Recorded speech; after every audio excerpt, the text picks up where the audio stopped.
I've been fighting a open club face on my way down, which causes all kinds of effects like flipping at the ball and sometimes slicing out there. And I've worked on a lot of different stuff with Ed, and today he gave me a lesson about how I hold the club, and especially on the way back, not taking it too far where I kind of let it out of my hands. And it really made a big difference. I was hitting it pretty good today after you gave me that little tip. Yeah, you did. And it's very important when we put our hands on the club that we maintain the pressure with every finger all the way through the swing that we start with. And Patrick, I could see, was letting go with his left hand at the top of his backswing, causes the club to go too far past parallel. Yep. And it opens his club face, I think, when he lets go. I agree.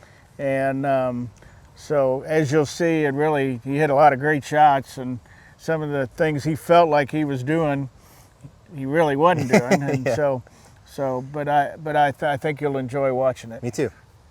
All right, so one of the things I notice in my videos is I think I keep it pretty square to here, and then I think I at agree the top with that. I get.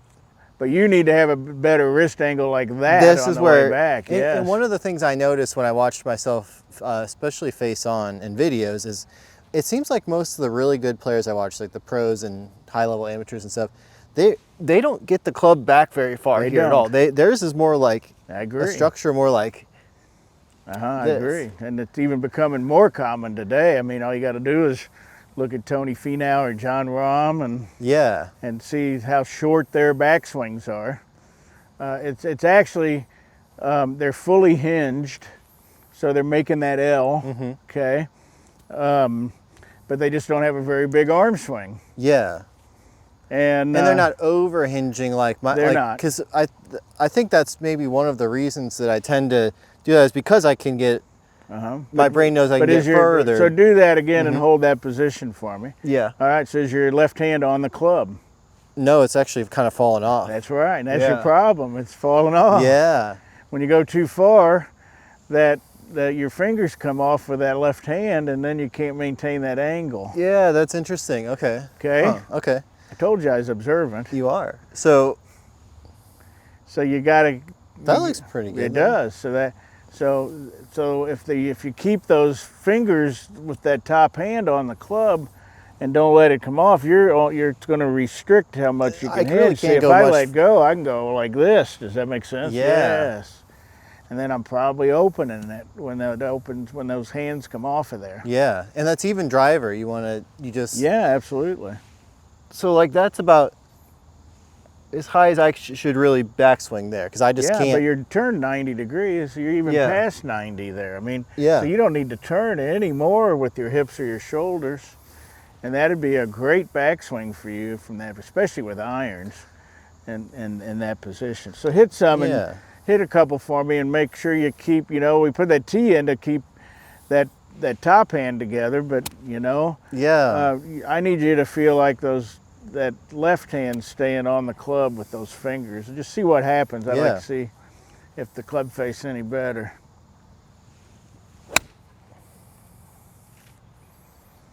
Good, I know you hit pretty that good. heavy, Yeah, a but little heavy, that but- would have drawn, don't you think? Oh yeah.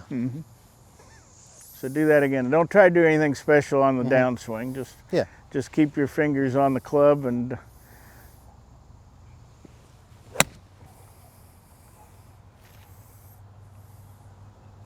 Yeah. see, that's pretty good, don't you I think? think so too. Uh-huh. Well, this is all like a multi-part mystery series on figuring out why Patrick can't get the club face closed on the. There you go. You know, I'm just trying to figure it out one piece at a time. Like, what are all the different ingredients that? I like cause that. me- I tell people all the time, if you're trying to improve your ball flight and your golf swing and your consistency, it's exactly like solving a murder, It is. okay? And the best detectives, I was a Columbo fan. He was great at it, okay? And the best detectives have a list of suspects, and then they eliminate them one by One at a one, time. and then you got one guy left, and he's the guy that did it. Yeah. And it's the same thing in your golf swing. There's suspects you have to check, okay? Yeah. And so the first one you always try to eliminate is setup. Okay. Or you aim too far to the right, or you're too far to the left. Too far close. from the ball, yeah. Yeah, absolutely. too close to the ball. Too far back in your stance, too far forward. Yeah. Maybe you've changed how you're holding the club. Okay? And so you always eliminate setup as a suspect. Okay. Because if you can't eliminate setup, That's probably the thing, yeah. and setup's probably 80% of most people's problems. Oh, absolutely. And you've talked about this so much. When I go out and play with guys, I see it. It's almost like that Matrix movie. Like I can't unsee it now. I see people set up this way, or they're too far from it, or too close, and it's just, you can see it's like impossible to make a good swing if you're not set up at least decently. Yeah. So keep that in mind. That you're a detective, yeah. and that's what we are doing. And so we're trying to eliminate suspects and what's causing your ball flight issues, and you know, and so there's quite a few to go through. And I personally think, you know,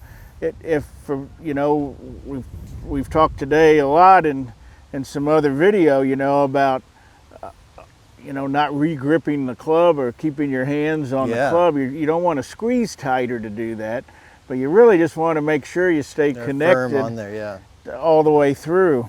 And if you find that try as hard as you can, but your hands are still coming off the club, one of the two hands, or a couple fingers somewhere, it's probably because you're not holding it correctly, and their hands are too opposed to each other, and then as you're trying to hinge them, they pulls one of them off the club. Interesting. So that's another interesting thing. So that's what I would tell you. Yeah. If you're trying real hard to keep that left hand on the club on the top of your backswing, and you just can't do it, you might have to either put it in the palm a little more, maybe put it in the fingers a little more. You should experiment a little bit on how to hold it to where it makes it a no-brainer that you can. I think for me, part of it's just a concept thing that for some reason, as a kid, I just learned to really go back far, and then I think I was okay with letting my fingers off. And I think I just need to train my brain that I can only go back as far as I'm able to keep my fingers on there like this, and then if I can't go back further, because even when I come back through like this, I mean, that looks like a pretty good I agree. impact position right there, right? Absolutely. And Patrick grew up in the John Daly era. It's probably John's fault. It probably is, with all that big long backswing. Yeah, no, that's very true, and it's interesting because the modern players you see just don't take it back, but they hit it so far, it's not stopping them from hitting it far. So.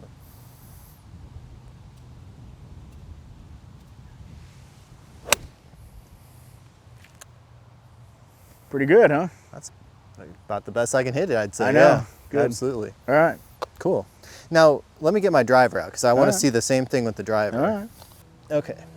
Because I think I have this problem the most with my driver. When I look at my swings, I see I really get here, and I think it's because I'm trying to hit it farther and harder, but I think it ends up causing. We don't hit it with our backswing though. You're right. You're right. Yeah. So I probably shouldn't go any further than this. It'll feel like that to you. With momentum, you're still going to go farther than that. So, but boy, in slow motion, that's what it ought to feel like for most people. Like there. Okay. See, so do that again and stop. So you're past 90 degrees with your shoulders. Yeah. Okay. So you've got plenty of turn there. You don't need to turn anymore. And another good swing thought for people that overswing on the backswing, it's usually because your arms are going too far. You're either lifting, okay, or they're going across your body too much. Too much, okay. Okay, and so our arm swing and our shoulders should stop at the same time. And so that's another pretty good swing thought, is that as I take this club back, when my shoulders stop, my arms stop. So when I get to fully turned, that's when my arms stop. They don't continue to go. And so I see that in so many high handicappers, their shoulders get here, and then the arms just keep going. So shoulder stop, arms stop, shoulder stop, arms stop. What do you think about some of those? There's like those connection spheres and stuff like that. Do you think that that's trying to solve that type of a problem, or is that something different? I don't know what you mean. Like those those balls that you stick in between your arms. Okay. And that, Yeah, like that tourist striker. Yeah, they've got one of those. Yeah, I love that actually as a training aid. I recommend it to a lot of people. Okay. It kind of does that same thing, but really what that aid's designed for, I see a lot of people, especially men, older men, big, strong, maybe got a beer belly. You know, their arms get pretty separated back here from a flexibility point of view, and that would drop the ball. So if you've got that ball between your arms and you're holding on to it, that makes sense. It gets this elbow under the hand instead of this way. Okay. And so a lot of people top shots, you know, their arms get separated back here and they wonder why they top it. Well, they just literally can't reach the ball with their arms in that position. Okay. Yes.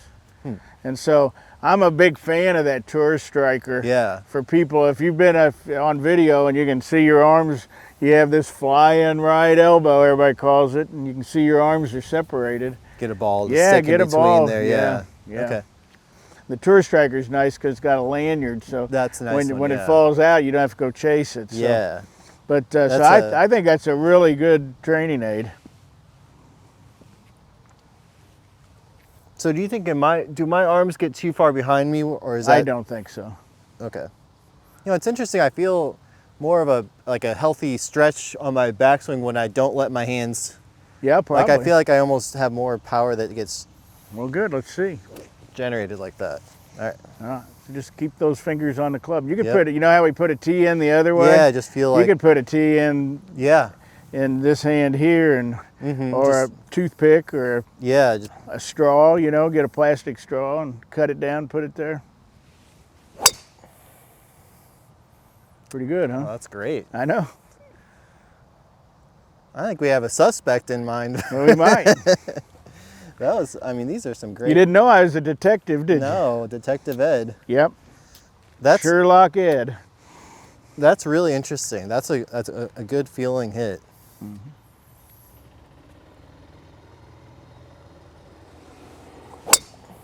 Good. That was still too long a backswing. Okay.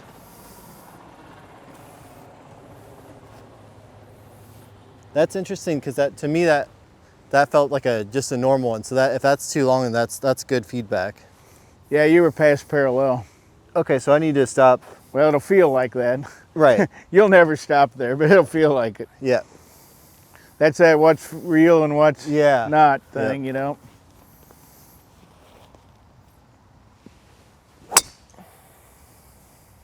And that's why most guys slice it that are good players that hit fades, too big of fades with driver. They're usually too long a swing, and so then their sequence out. Then their body doesn't have very far to turn, so their body's always out ahead of the club because it's got too far to travel. That makes sense because that's can't catch up. Usually when I slice it the worst is when I'm trying to just kill the ball. There's a big open fairway and I can't miss it, and then of course that's when I hit a big old slice and I end up in the woods anyway. Yep, and it doesn't go very far. No, it doesn't. Well, that's the other thing is when you hit those big slices, it's like you lose so much distance that it doesn't go any further.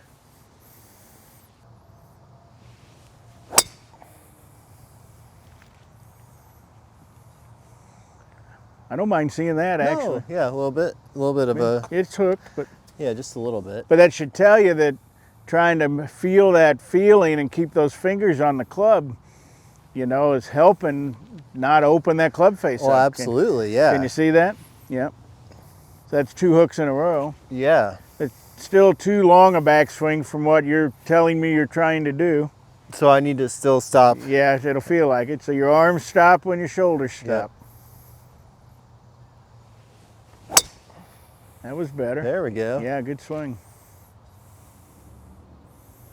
I mean, I think I hit that further than any of the other ones, and I didn't. And you that didn't was swing hard. the shortest feeling swing. Yeah, but when he sees the video, folks, you'll agree with me. I know. You'll see how far back. Well, that's when I watch myself on my own videos at the driving range. I consistently notice it's like I don't feel like I'm getting that far back, but when I do, it sure looks like it. So that one, I felt like I was stopping with my arm was just parallel to the ground, which I'm sure I wasn't, but that's what I know. that's what it felt like. That's fine. So when I feel did that it. way again. Yeah. I'm excited to see that one back now.